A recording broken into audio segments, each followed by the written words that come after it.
il a tiré ma chaise. Le geste était vif, calculé, d'une cruauté presque chirurgicale.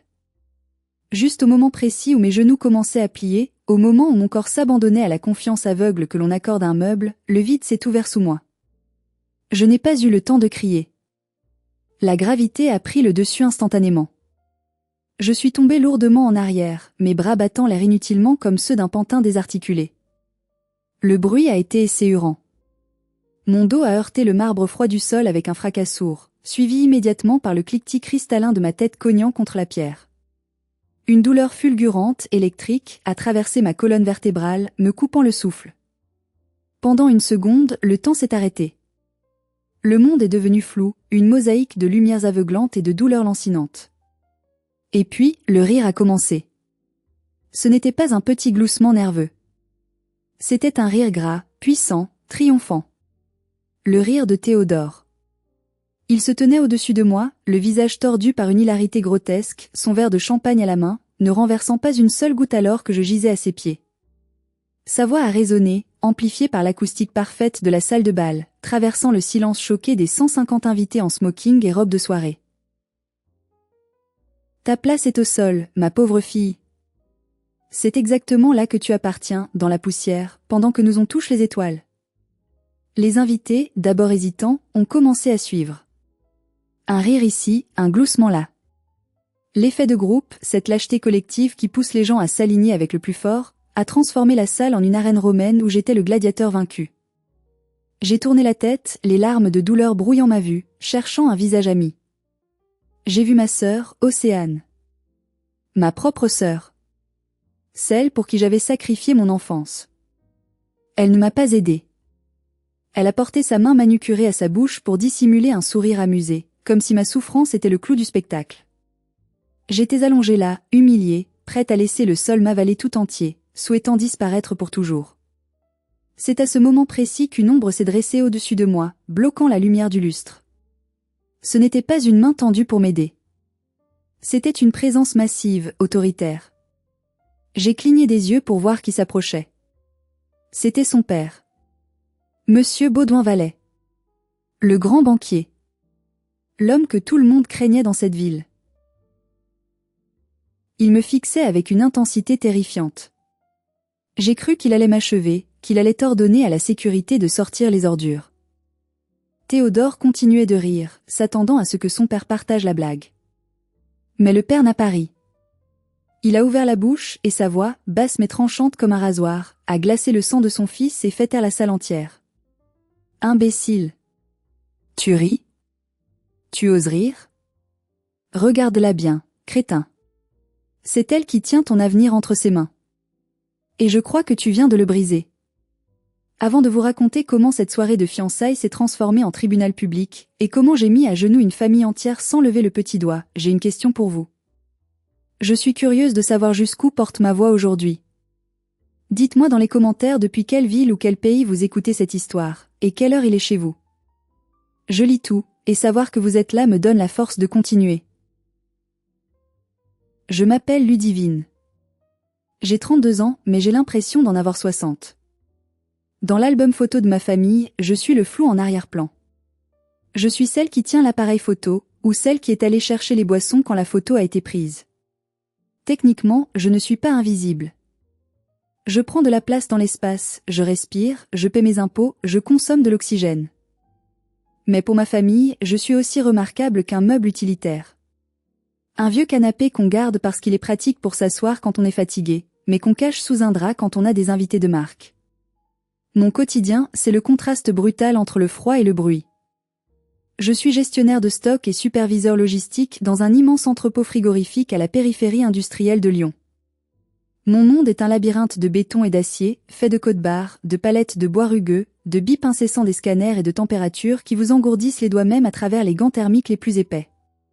C'est un travail dur, physique, exigeant. Un travail d'homme, comme dirait ma mère, Chantal, avec ce petit pli de dégoût caractéristique au coin des lèvres, comme si elle sentait une mauvaise odeur chaque fois qu'elle parlait de ma carrière. Pour elle, une femme devrait être décorative. Une femme devrait être comme ma sœur, Océane.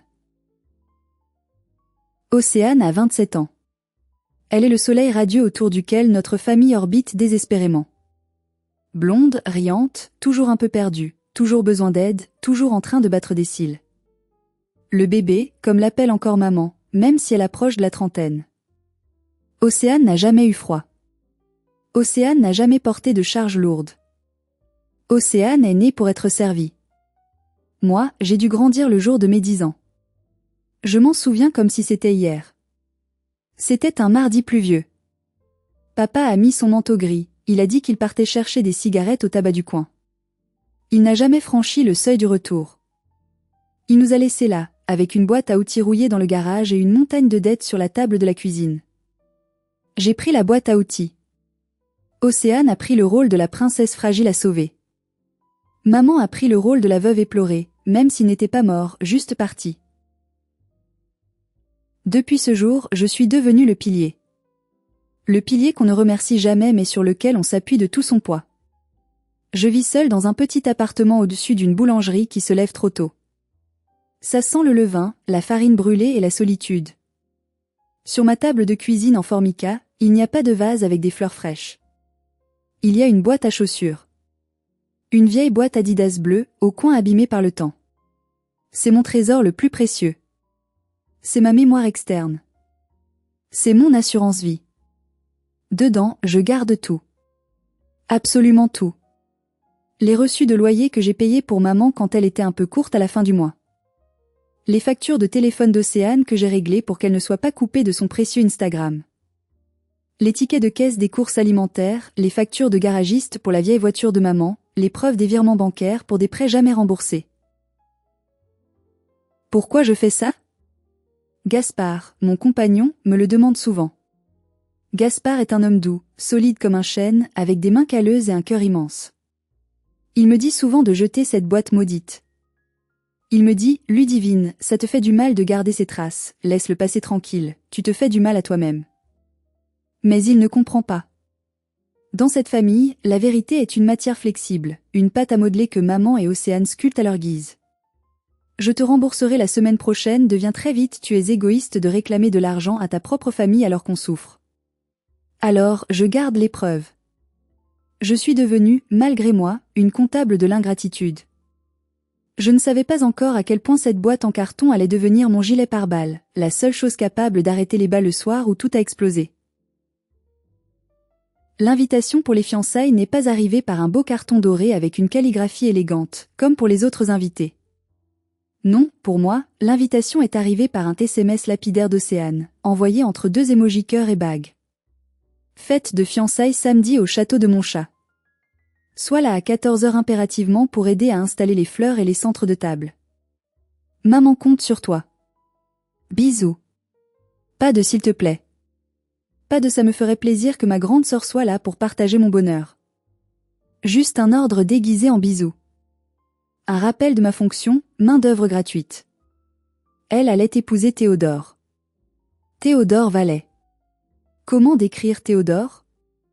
Imaginez un homme qui porte des lunettes de soleil de marque à l'intérieur, même quand il pleut, et qui utilise le mot synergie pour commander un café au comptoir. Il a 29 ans, il se présente comme courtier en immobilier de luxe, mais je ne l'ai jamais vu vendre autre chose que du vent et de l'arrogance. Il est, surtout et avant tout, le fils de Baudouin Vallet, le directeur régional d'une des plus grandes banques privées de France. Maman l'adore. Elle le regarde comme si c'était le Messie descendu sur terre pour nous sauver de notre médiocrité financière. Il a tellement de classe, soupire-t-elle souvent en lissant sa jupe. Il appelle les serveurs garçons, c'est tellement chic, tellement vieille France. Non, maman, ce n'est pas chic, c'est grossier et condescendant, mais tu es trop aveuglée par les reflets de sa fausse Rolex pour le voir. Le jour de la fête, je suis arrivée à l'heure, comme toujours. J'ai garé ma petite voiture d'occasion loin de l'entrée principale pour ne pas gâcher la vue. J'ai passé 4 heures interminables à porter des vases lourds remplis d'eau, à déplacer des chaises en fer forgé, à grimper sur des escabeaux pour accrocher des guirlandes, et à me faire aboyer dessus par l'organisatrice de mariage qui me prenait pour une employée intérimaire. Océane est arrivée vers 17 heures, fraîche comme une rose, sa mise en pli parfaite, se plaignant immédiatement d'un ongle cassé. Théodore est arrivé peu après, au volant d'une voiture de sport rouge louée pour l'occasion. Il m'a vu en train d'essuyer une tache sur une nappe blanche. Tiens, Cendrillon est sorti de son frigo, a-t-il lancé en riant à ses garçons d'honneur qui le suivaient comme une meute de chiens fidèles. Ils ont tous ri. Ces rires de hyène, vides et cruels, qui résonnent trop fort. J'ai serré les dents si fort que ma mâchoire a craqué. J'ai pensé à Gaspard, qui devait me rejoindre plus tard après son travail sur le chantier. J'ai pensé à ma boîte à chaussures.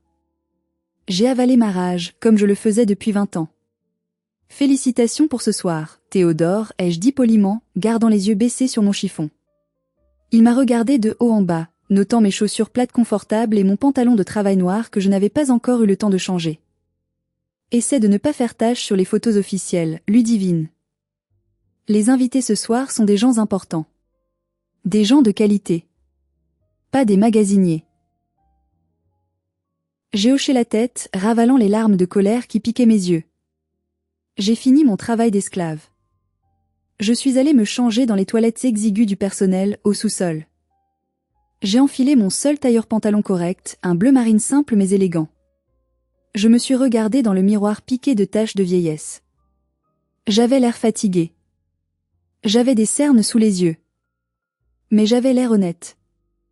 Et dans quelques heures, l'honnêteté allait être la seule monnaie valide dans ce château de mensonges.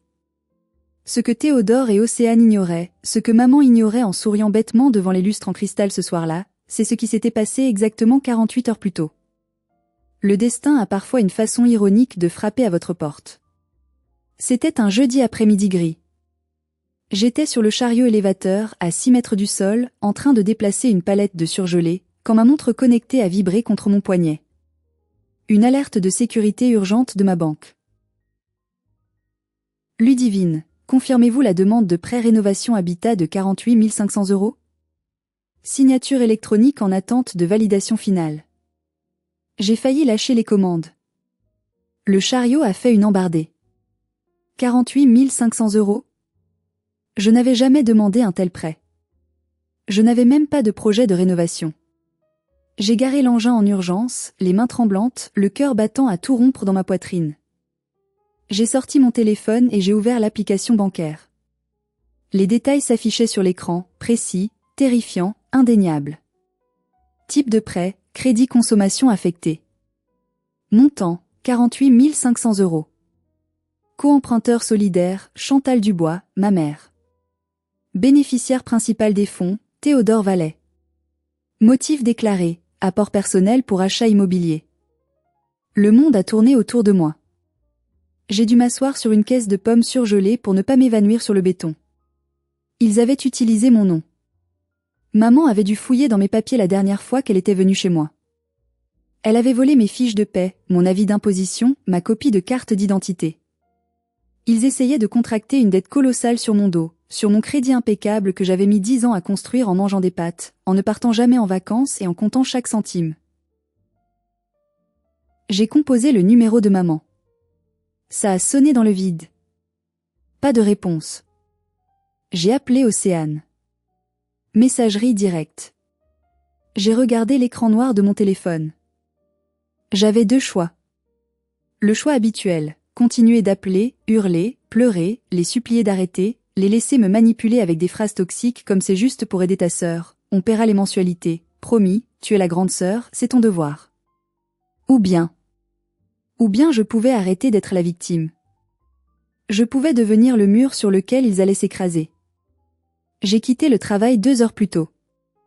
Je suis allé directement à la succursale principale de la banque, au centre de Lyon. J'ai demandé à voir le service des fraudes. Je n'ai pas crié. Je n'ai pas fait de scandale.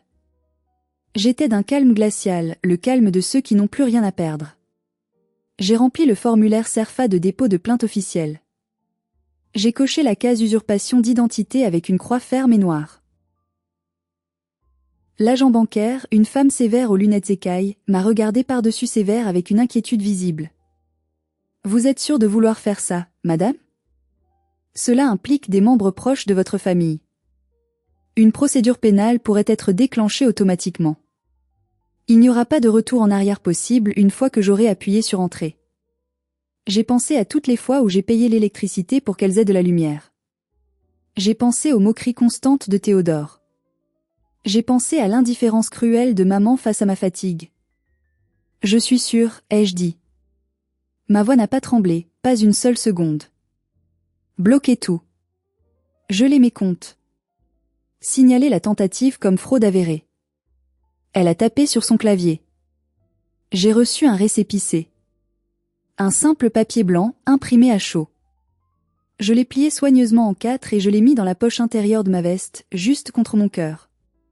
Ce papier, c'était ma dignité retrouvée. Et maintenant, en regardant Théodore parader dans ce château avec son costume trop brillant, je sentais le poids de ce papier contre ma poitrine. Il pensait être le roi de la soirée.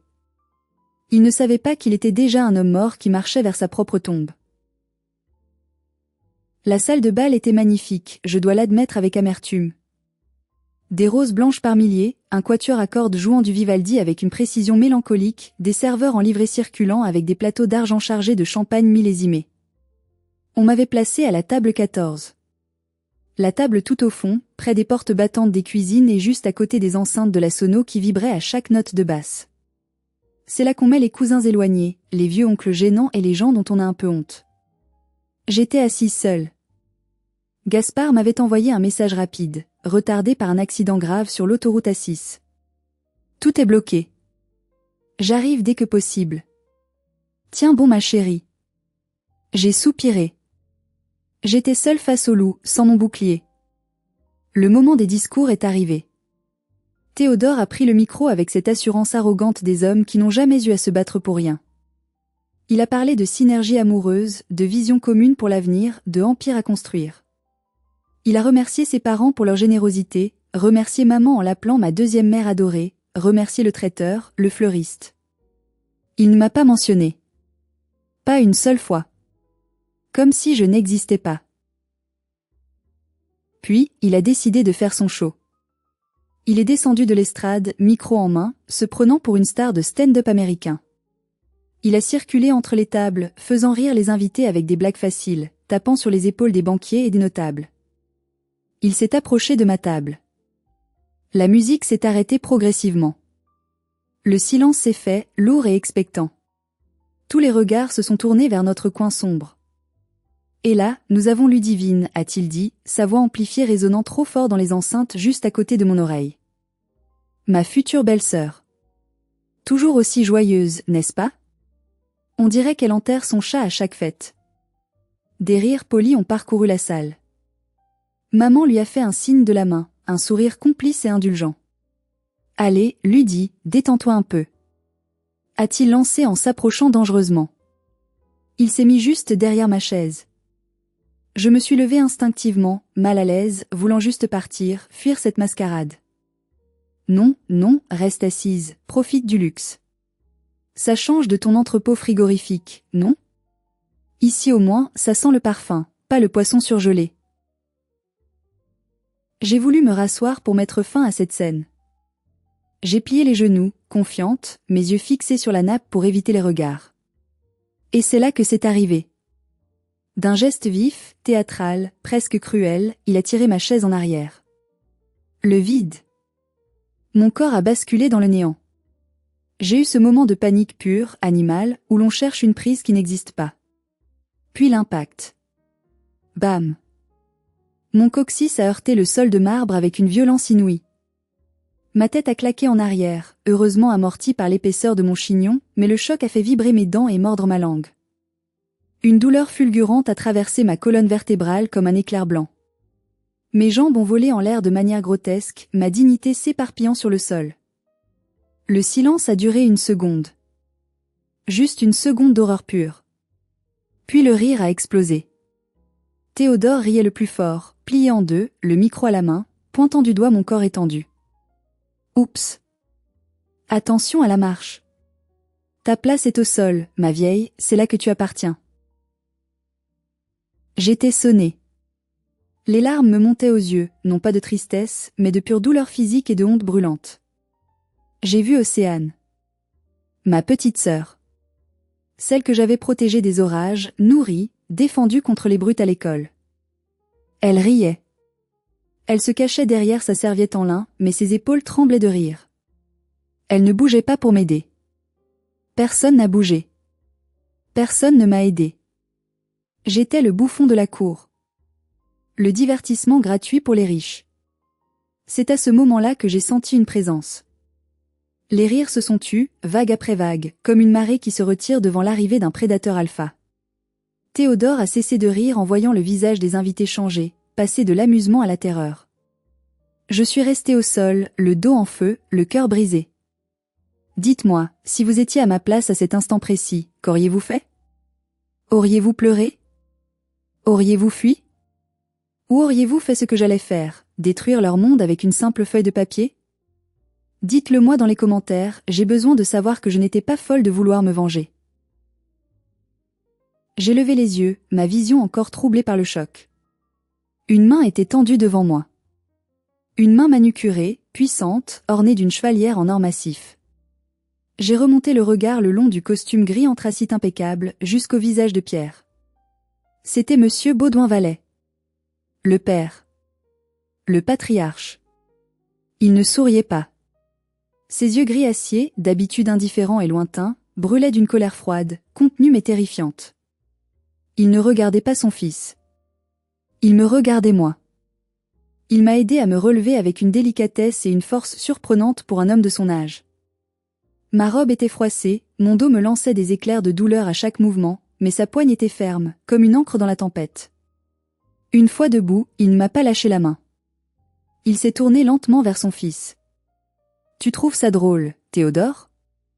Sa voix n'était pas forte, il n'a pas crié. Mais elle portait plus loin que n'importe quel micro. C'était la voix de quelqu'un qui a l'habitude d'être obéi sans question, la voix de quelqu'un qui commande des armées d'argent. Théodore a bafouillé, son sourire vacillant et mourant sur ses lèvres. « Allez papa, c'est juste une blague, détends-toi.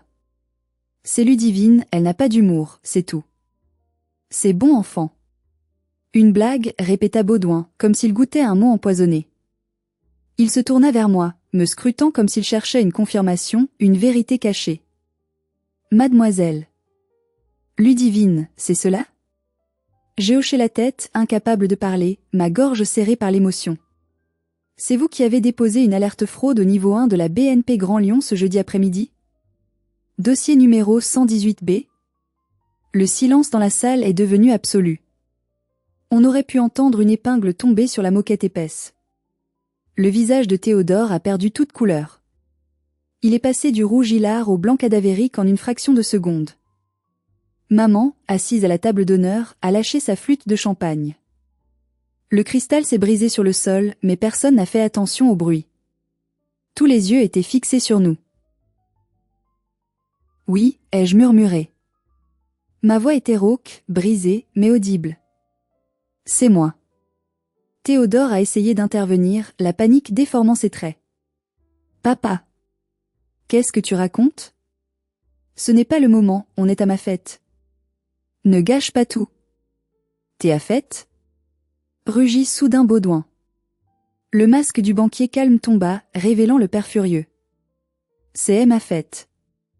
C'est M.O.N. argent qui paie ce château, ce champagne que tu bois, et tes costumes ridicules. Et tu oses humilier la seule personne dans cette pièce qui a assez d'intégrité pour refuser de financer tes mensonges? Il lâcha ma main et s'avança vers son fils. Théodore recula, trébuchant presque sur le pied du micro. J'ai reçu le rapport de conformité hier soir, continua Baudouin, impitoyable, martelant chaque mot. Tentative de prêt frauduleux. Falsification de signature. Usurpation d'identité. Bénéficiaire, Théodore Vallet. Victime, Ludivine, sa future belle-sœur. Un murmure d'horreur parcourut la salle comme une onde de choc. Les invités commençaient à comprendre. Ce n'était plus une fête de fiançailles. C'était une exécution publique. Les sourires s'effaçaient, remplacés par des regards choqués et des chuchotements scandalisés. Papa, s'il te plaît, gémit Théodore, redevenant un petit garçon pris la main dans le sac. J'ai honte, coupa Baudouin. J'ai honte que tu portes mon nom. Tu as essayé de voler cette femme, de ruiner sa vie financière, et maintenant tu la jettes par terre pour amuser tes amis? Il se tourna vers moi, et pour la première fois, j'ai vu de la douleur, une vraie douleur paternelle, dans ses yeux. Mademoiselle, je vous présente mes excuses les plus sincères. Au nom de la famille Vallet. Venez avec moi. Il m'a guidé hors de la salle de bal, me laissant le bras pour me soutenir car je boitais légèrement. Nous avons traversé le couloir sous les regards médusés des serveurs et sommes entrés dans un petit salon privé, loin des regards, aux murs tapissés de livres anciens et de boiseries sombres. Dès que la lourde porte en chêne s'est refermée, le bruit de la fête s'est éteint, remplacé par le tic-tac d'une horloge ancienne. Il m'a fait asseoir dans un fauteuil en cuir profond. « Vous voulez de l'eau ? Ou quelque chose de plus fort ? » « De l'eau, s'il vous plaît, ai-je répondu. Il m'a servi un verre d'eau d'une carafe en cristal, ses mains tremblaient légèrement. Ce titan de la finance, cet homme inébranlable, était ébranlé. Il s'est assis dans le fauteuil face à moi, posant ses coudes sur ses genoux. « J'ai vu votre dossier complet, dit-il en me regardant droit dans les yeux. Quand l'alerte est remontée à la direction régionale, j'ai cru à une erreur administrative. Mon fils a des défauts, je le sais. Il est vaniteux, paresseux, il aime trop le paraître. Mais un voleur ? Un escroc ? Il se passa une main sur le visage, un geste de fatigue infinie.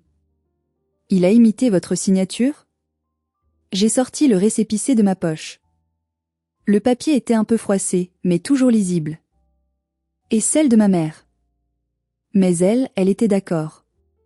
Elle lui a donné mes papiers personnels. Elle savait. Baudouin ferma les yeux, encaissant le coup. La complicité maternelle. C'est encore pire. C'est une trahison absolue. Il me regarda à nouveau, avec un respect nouveau. Ludivine, vous ne le savez peut-être pas, mais vous avez sauvé ma banque d'un scandale majeur. Et vous m'avez sauvé de financer un mariage basé sur le mensonge absolu. Ce prêt de 48 500 €, c'était pour couvrir ses dettes de jeux en ligne et de crypto-monnaies. Il n'y a pas d'achat immobilier. Il n'y a pas d'appartement. Tout est faux. Je n'étais même pas surprise. Juste fatiguée. Profondément épuisée par tant de mensonges. Je ne veux pas de votre argent, monsieur Vallet. Je ne veux pas de scandale. Je veux juste qu'on me laisse tranquille. Je veux que mon nom soit propre. Je ne veux plus être leur vache à lait. Votre nom sera plus que propre, promit-il avec une intensité farouche. Je vais personnellement veiller à ce que l'audit soit terminé lundi matin à la première heure. Théodore ne touchera plus un centime de ma fortune. Et pour votre mère ? Il hésita, pesant ses mots. Vous savez que si vous maintenez la plainte pénale, il risque la prison ferme ? Faux et usage de faux, tentative d'escroquerie, c'est grave. J'ai regardé mes mains. Mes mains de travailleuse, abîmées par le froid, les coupures de carton, le travail honnête. J'ai pensé à mon dos qui me faisait souffrir, une douleur sourde et lancinante. J'ai pensé au rire d'Océane. J'ai pensé à toutes les fois où maman m'avait dit que je devais me sacrifier pour la famille. Je ne retirerai pas ma plainte, dis-je doucement mais fermement. S'ils doivent payer, ils paieront. J'ai payé pour eux toute ma vie, avec mon argent, mon temps, mon énergie. C'est à leur tour de payer l'addition. Baudouin a souri. Un vrai sourire, triste mais empreint d'un profond respect. Vous êtes la personne la plus forte de cette famille, Ludivine. J'aurais aimé que mon fils ait le quart de votre colonne vertébrale, le quart de votre honneur. Restez ici, reprenez vos esprits. Je vais régler cela. Quand nous sommes sortis du salon, 10 minutes plus tard, la fête était morte. L'orchestre avait cessé de jouer. La musique avait été remplacée par un silence lourd, oppressant. Les invités chuchotaient en petits groupes, jetant des regards noirs et accusateurs vers Théodore et Océane qui se tenaient dans un coin, l'air de deux enfants pris en faute, isolés comme des lépreux. Baudouin n'a pas fait de scène supplémentaire. Il n'a pas crié. Il a simplement fait un signe discret mais impératif au chef de salle. La fête est terminée. Veuillez raccompagner les invités vers la sortie. Maintenant. Puis il s'est tourné vers Théodore.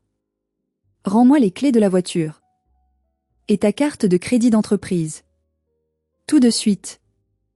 Devant tout le monde, devant ses amis, devant ses collègues, Théodore a dû vider ses poches.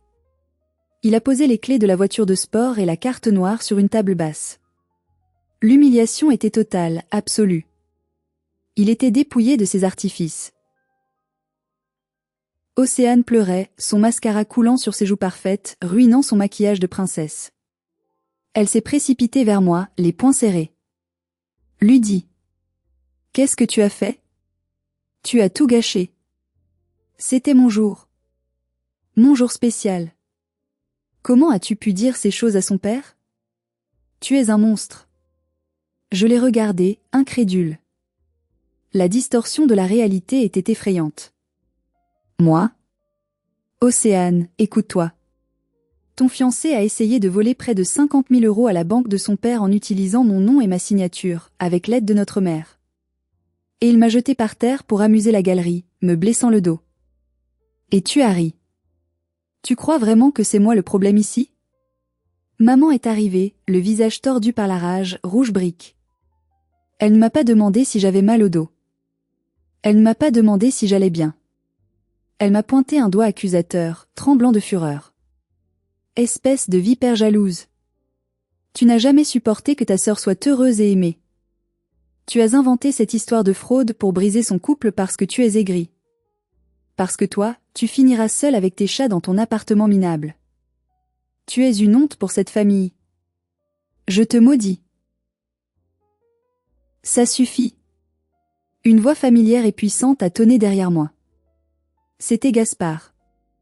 Il était là, encore en tenue de travail, ses bottes de chantier couvertes de poussière, son gilet réfléchissant à la main. Il avait couru. Il s'est interposé entre ma mère et moi, faisant un rempart infranchissable de son corps large protecteur. Ne l'approchez plus, gronda-t-il, sa voix vibrant de colère contenue. Plus jamais. Vous n'êtes pas une mère. Une mère protège ses enfants. Vous êtes un parasite. Vous vous nourrissez d'elle depuis des années. C'est fini. Il m'a pris doucement par les épaules, vérifiant mon état avec des yeux inquiets. Viens, Ludie. On rentre. On n'a plus rien à faire ici. J'ai laissé ma mère hurler des insultes dans le vide, sa voix se brisant dans l'indifférence générale. J'ai laissé Océane s'effondrer sur sa robe de princesse inutile, sanglotant sur ses rêves brisés. J'ai marché la tête haute, soutenu par Gaspard, sous le regard approbateur et silencieux de Monsieur Baudouin qui hochait la tête. En sortant du château, j'ai inspiré l'air frais de la nuit. Ça sentait l'herbe coupée, la pluie et la liberté. Mais je savais que la guerre ne faisait que commencer. Les monstres ne meurent pas si facilement, ils reviennent toujours pour une dernière attaque. Les jours suivants ont été un enfer numérique. Mon téléphone, que j'avais mis en mode silencieux pour essayer de dormir, s'est transformé en une grenade dégoupillée. Dès le dimanche matin, les notifications pleuvaient. Tante Martine, comment as-tu pu faire ça à ta sœur? Annuler un mariage le jour même? Tu es cruel et sans cœur. On ne lave pas son linge sale en public. Cousine Julie, on a compris que t'es jalouse parce que tu n'es pas mariée, mais porter plainte contre ta propre mère? Tu vas aller en enfer pour ça. Oncle Pierre, retire ta plainte immédiatement ou ne remets plus jamais les pieds au repas de famille de Noël. Tu es la honte du clan. Il ne savait rien. Il ne connaissait que la version d'Océane et de maman, la méchante sœur aînée a menti, a exagéré une petite blague innocente avec une chaise pour se venger et détruire le bonheur des autres. Ils ignoraient la dette, la fraude, les années d'abus financiers. C'est ce qu'on appelle les singes volants dans la psychologie du narcissisme, les envoyés du manipulateur chargés de harceler la victime pour la faire revenir dans le rang. Mais le pire est venu de l'extérieur. Une attaque que je n'avais pas vue venir. Mélusine. Mélusine est l'ex de Gaspard. Elle travaille dans l'événementiel local et elle était à la fête, invitée par Théodore. Elle me déteste parce que Gaspard est heureux avec moi, parce que j'ai réussi là où elle a échoué. Le lundi matin, une collègue m'a montré Facebook avec un air gêné. Mélusine avait posté une photo.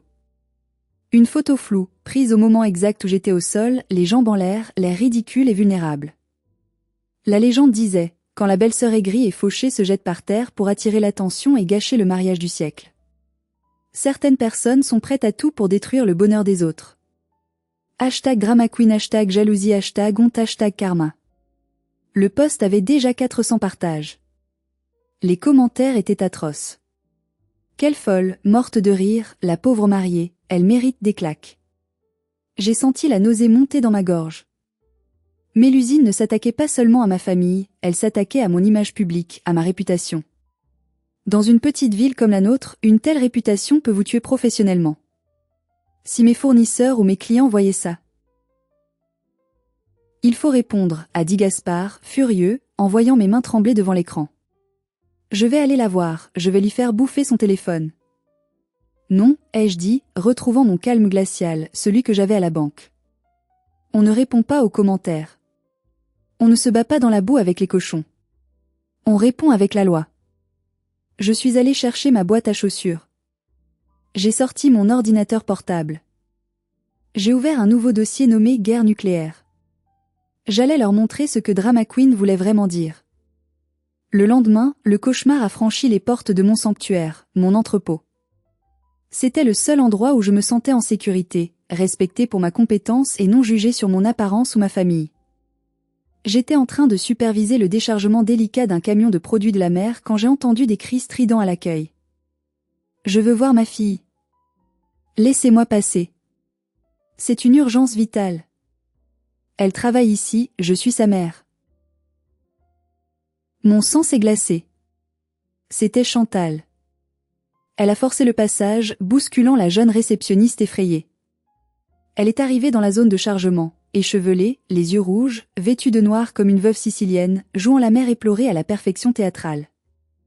Devant mes collègues, devant mes caristes costauds qui s'arrêtaient de travailler, devant mon patron, Monsieur Durand, qui passait par là avec un client important. Elle m'a vu. Elle a couru vers moi et s'est jetée à mes genoux. Littéralement. Sur le béton sale et froid de l'entrepôt. Ludivine. Je t'en supplie. Hurlait-elle en s'accrochant à mes jambes de pantalon. Tout le travail s'est arrêté. Les machines se sont tues. Le silence était pesant. Les chauffeurs routiers regardaient, bouche bée, cette scène surréaliste.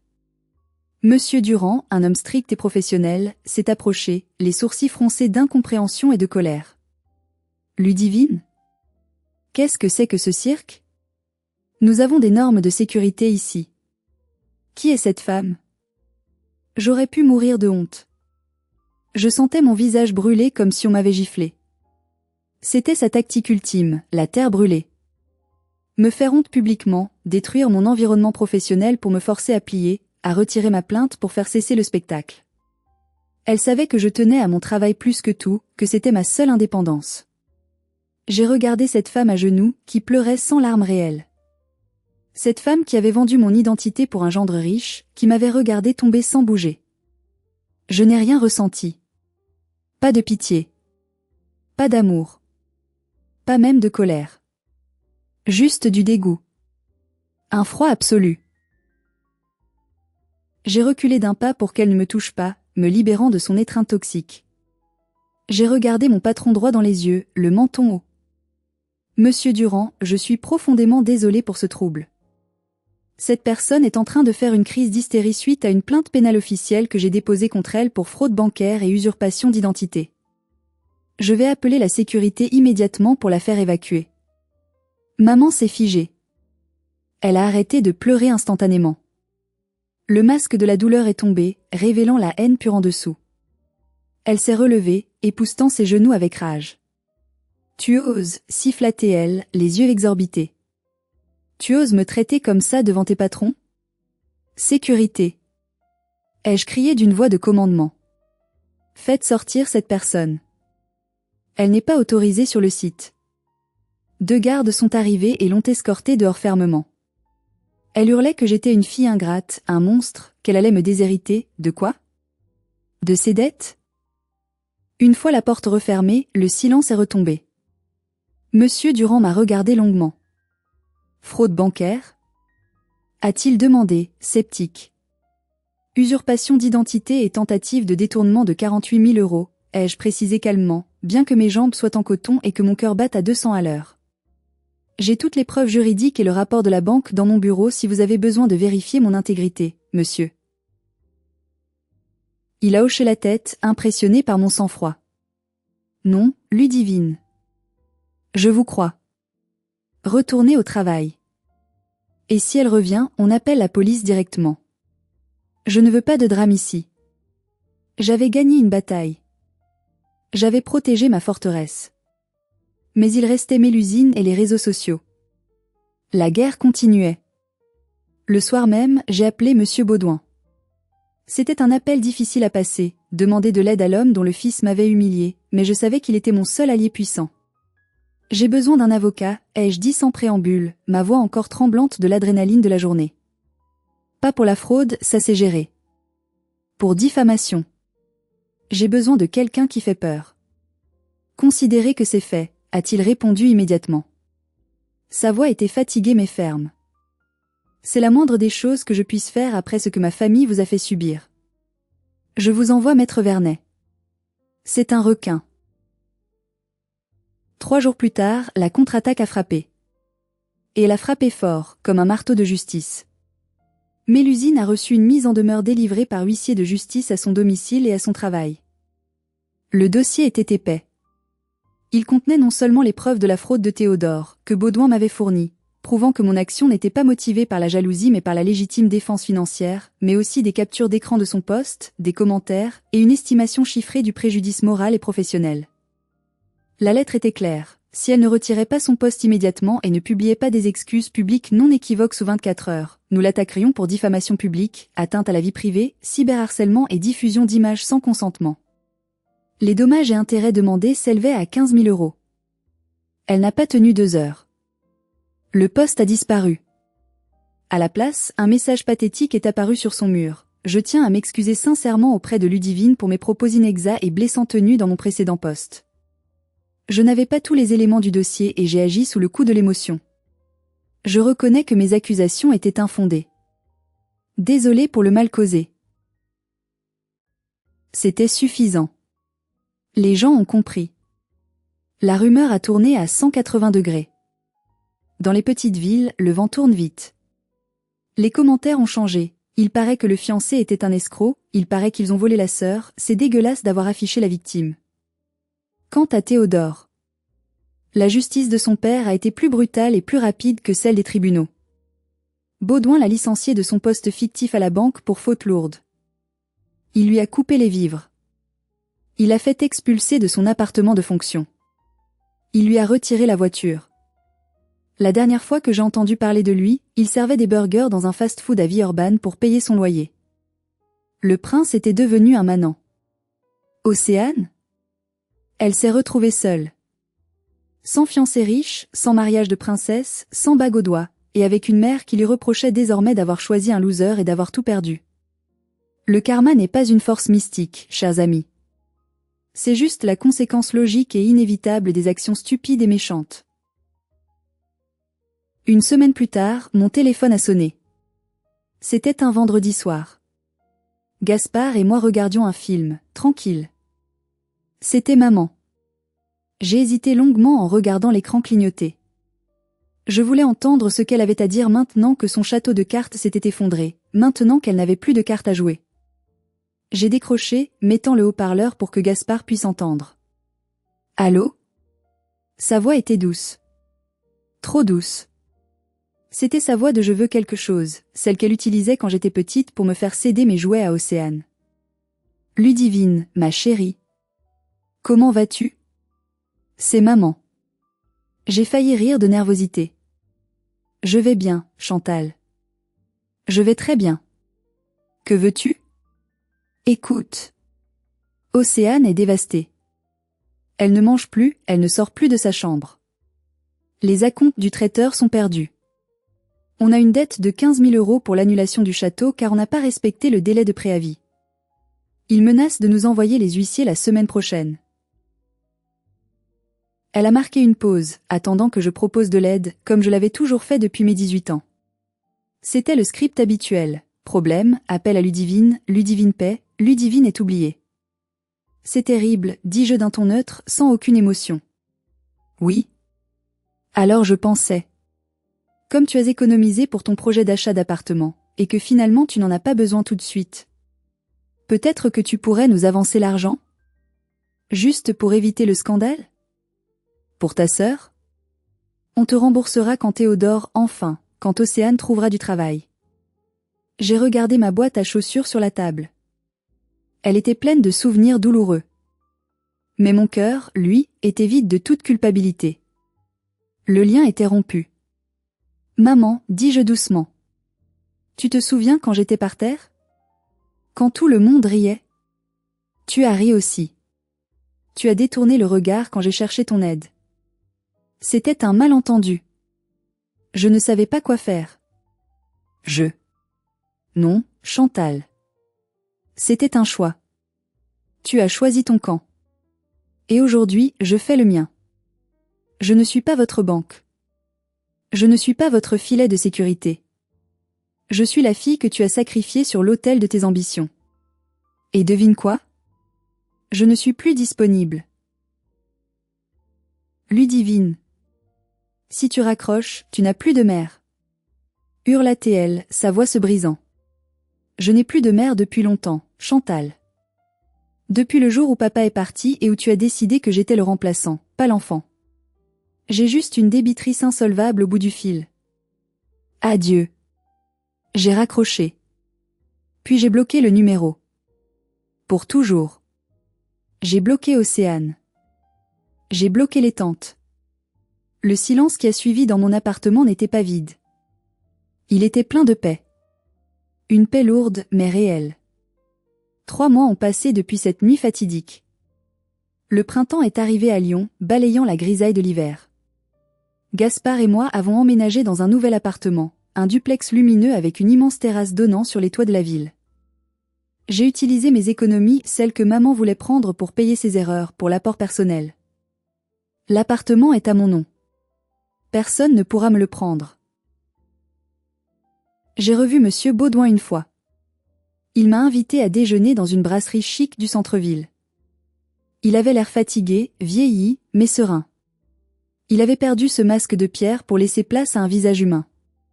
Théodore suit une thérapie, m'a-t-il dit en coupant son steak. Et il travaille. Vraiment. Il apprend la valeur de l'argent à la dure. C'est dur pour lui, mais c'est nécessaire. Je ne l'aide plus. Il a posé sa fourchette et m'a regardé avec intensité. Vous savez, Ludivine, j'ai failli vous proposer un poste de direction à la banque. Vous avez l'esprit le plus clair, le plus organisé et le plus éthique que j'ai rencontré depuis des années. J'ai souri, touché par le compliment venant de cet homme. Merci, Baudouin. Mais je suis bien dans mon entrepôt. J'aime quand les choses sont simples. Une palette entre, une palette sort. Pas de politique, pas de mensonges, pas de faux semblants. Je préfère le froid honnête du frigo à la chaleur trompeuse des bureaux. Il a ri, un rire franc. Je vous comprends. Gardez cette intégrité, Ludivine. C'est une perle rare dans ce monde. En rentrant chez moi ce soir-là, j'ai pris la vieille boîte à chaussures Adidas. Je l'ai ouverte une dernière fois. J'ai regardé tous ces vieux reçus, ces bouts de papier jauni qui racontaient l'histoire de mon exploitation. La preuve de ma douleur. J'ai pris un briquet. Sur ma terrasse, sous le ciel étoilé, j'ai brûlé les papiers un par un. Les factures d'Océane. Les dettes de maman. Les reconnaissances de dettes jamais honorées. J'ai regardé les flammes danser, transformant mon passé en cendres noires qui s'envolaient dans le vent de Lyon. Je n'avais plus besoin de preuves pour savoir qui j'étais. Je savais. J'ai pris un carnet neuf avec une belle couverture en cuir. Sur la première page, j'ai écrit mes nouvelles règles de vie, pour ne plus jamais oublier. Règle 1, ne jamais prêter ce qu'on ne peut pas se permettre de perdre. Règle 2, la famille, c'est le comportement, pas l'ADN. Le sang ne justifie pas l'abus. Et la dernière, la plus importante. Règle numéro 10, si quelqu'un tire ta chaise, ne te relève pas pour t'excuser ou pour pleurer. Relève-toi pour les faire tomber, et assure-toi qu'ils ne se relèvent pas.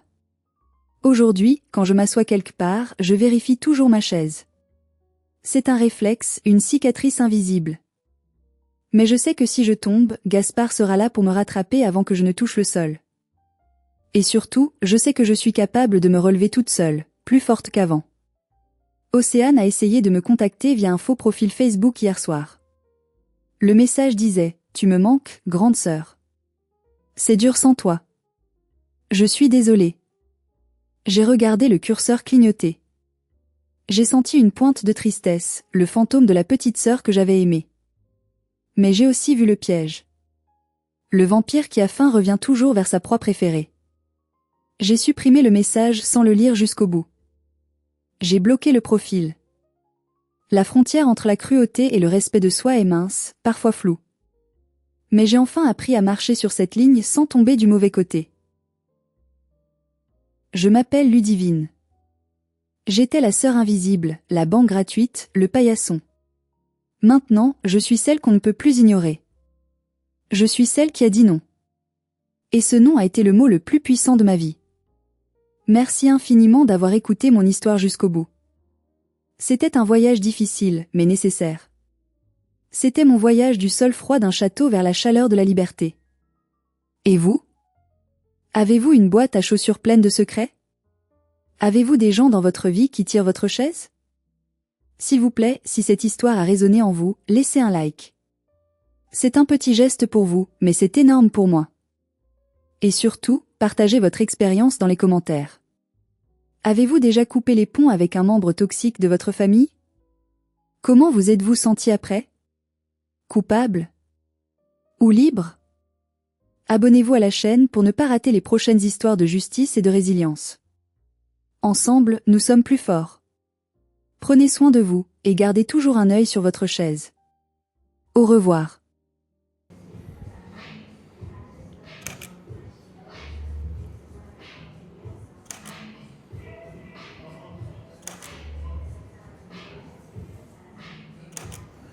Что-то капюшон ты сделала, по итогу он спал.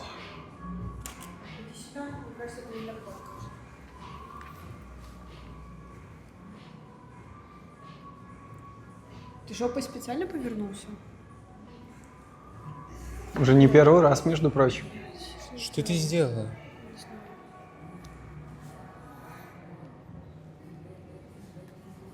Вот так, чтобы Да, чуть-чуть так я ж было. так и делал.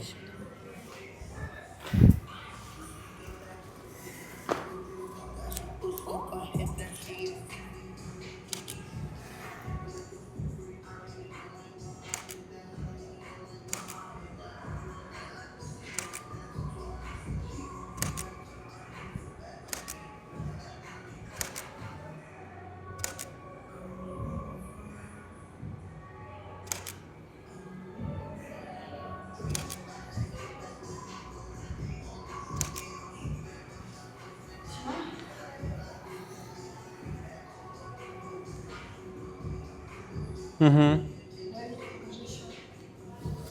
Фотка? Что такое? Там, наверное, клипов на жопу Глеба больше, чем на Оксанину. Уважаем такое, уважаем.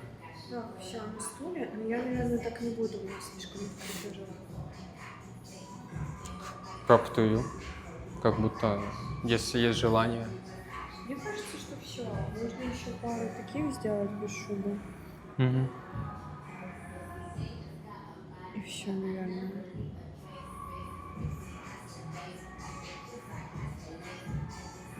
Ну, могу, ладно. Хочется тебе тут, хочется. Да не тяни ты его.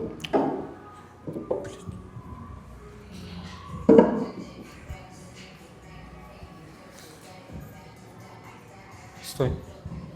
Сейчас.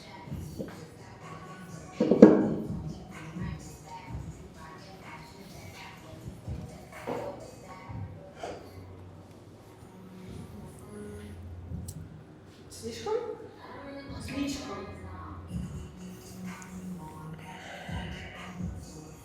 Можешь с ракурса перекладывать? Встань.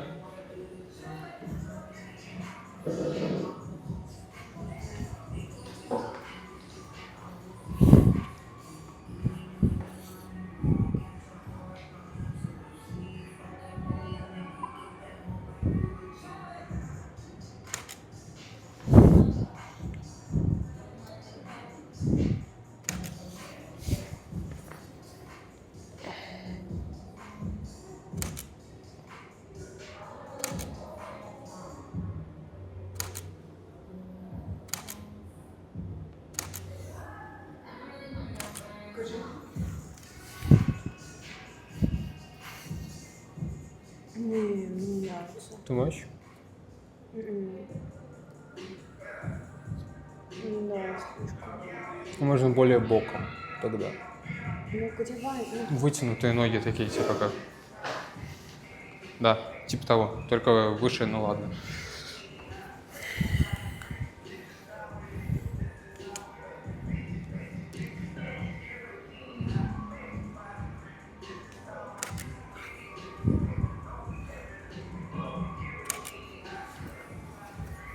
Да, можешь вот так.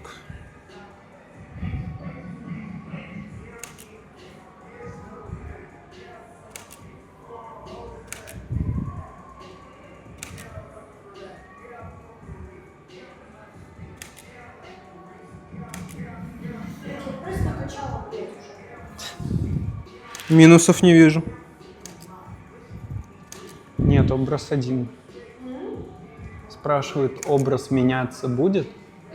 Он один. Ну, только шуба там. Вот такое.